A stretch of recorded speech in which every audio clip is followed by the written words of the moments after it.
Kisah ini merupakan kisah seorang pemuda yang bernama Rudy. Rudy adalah seorang pekerja kantoran yang sibuk setiap harinya. Dia bekerja dari pukul 8 pagi hingga 10 malam setiap harinya demi memenuhi kebutuhan hidupnya.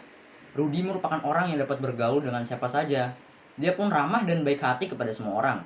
Walau jarang berada di rumah, tetangga-tetangga di sekitar lingkungan kontrakan Rudy sangat menyukai sikapnya yang baik itu.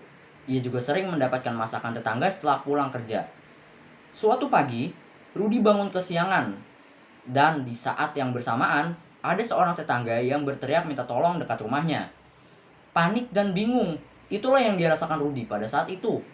Dia merasa tidak tega jika harus meninggalkan tetangganya yang sedang kesulitan. Selain itu, ia juga harus segera mempersiapkan dirinya untuk pergi ke kantor. Namun di saat yang bersamaan, ada tetangga yang sedang kesulitan. Tanpa pikir panjang, Rudy pun bergegas keluar dan mencari tahu kenapa tetangga berteriak minta tolong. Ternyata, yang berteriak minta tolong adalah Pak Agus. Pak Agus adalah suami dari Bu Siti yang sering memberikan hasil masakannya kepada Rudy tempo hari. Rudy bertanya kepada Pak Agus, "Ada apa, Pak?" "Bapak tampaknya sangat pucat dan gelisah. Ada yang bisa Rudy bantu, Pak?" tanya Rudy. "Itu, Nak, istri saya kesulitan bernafas, tetapi motor saya mogok dan rumah sakit kan lumayan jauh dari sini. Jadi saya bingung harus gimana," ucap Pak Agus yang sedang gelisah. "Oh, kebetulan motor saya sudah dipanaskan, Pak. Saya tadi mau berangkat ke kantor, tapi melihat tetangga saya kesulitan begini, sepertinya saya harus bantu Bapak deh.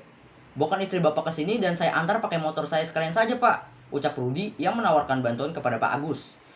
Mendengar hal itu, Pak Agus sangat berterima kasih kepada Rudy karena bersedia membantu, walaupun ia akan terlambat berangkat ke kantor. Rudy membawa Bu Siti ke rumah sakit dengan tepat waktu. Bu Siti langsung dibawa ke UGD untuk diperiksa. Pak Budi pun tenang setelah istrinya diperiksa dan tidak terjadi apa-apa. Pasangan suami istri tersebut sangat berterima kasih kepada Rudy, walaupun Rudy harus terima omelan atasannya karena telat pergi ke kantornya. Rudy senang karena tidak terjadi apa-apa dengan tetangganya dan merasa senang bisa menolong orang lain.